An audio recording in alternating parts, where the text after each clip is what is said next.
तर शेतकरी मित्र सध्या थंडीमध्ये खूप वाढ होत आहे.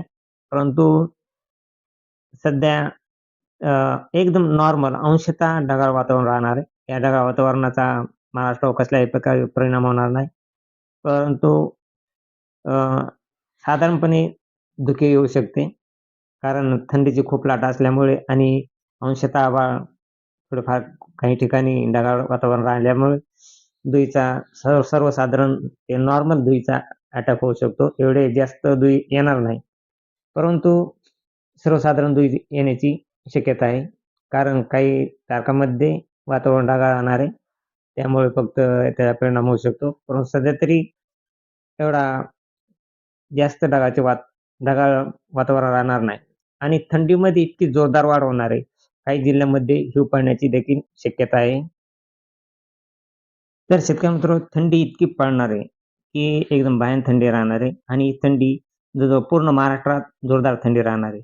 8° ते 5° काही जिल्ह्यांमध्ये 3° देखील सेल्सिअस तापमान राहणार आहे. तर 9 तारखेला पहाटचे तापमान मराठवाड्यामध्ये पूर्ण मराठवाड्यामध्ये 4° ते 3° सेल्सिअस तापमान राहण्याची शक्यता आहे. संभाजीनगर, तसेच बीड, नाशिक, सांगली, सोलापूर, कोल्हापूर या भागामध्ये 5° ते 3° सेल्सिअसपर्यंत तापमान घसरणार आहे. त्यामुळे थंडीत एक खूप भयानक अशी वाढ होणार आहे. आणि शेतकरी मित्रांनो काही ठिकाणी एकदम भयान थंडी असल्यामुळे हिव देखील पडू शकते. कारण खूप असे एकदम जोरदार थंडीचे वातावरण दाखवत आहे. कारण 9 तारखेलाच पहाटे संभाजीनगरला 3° सेल्सिअस तापमान राहणार आहे. तसेच जालना, लोणार या भागामध्ये देखील 3° ते 4° तापमान राहणार आहे. आणि बीड, अहिल्यानगर या ठिकाणी 4° ते 5° तापमान राहणार आहे.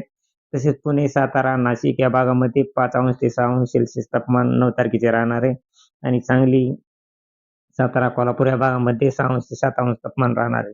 तर शेतकरी मित्रांनो तापमानामध्ये दिवसेंदिवस वाढ राहणार आहे आणि 9 तारखेला दुपारी देखील तापमानात घट होणार आहे. दुपारी देखील एकदम जोरदार थंडी वाढणार आहे 9 तारखेला. तसेच ही थंडी रोजची रोज वाढत राहणार आहे आणि ही थंडी जवळ-जवळ सध्या तरी 21 तारखेपर्यंत वाढत राहणार आहे आणि थंडीमध्ये आहे ते प्रमाण 7° ते 6° सेल्सिअस असे तापमान डिसेंबर महिन्यामध्ये राहण्याची शक्यता आहे आणि अख्खा डिसेंबर महिना हा एकदम कडाक्याच्या थंडीचा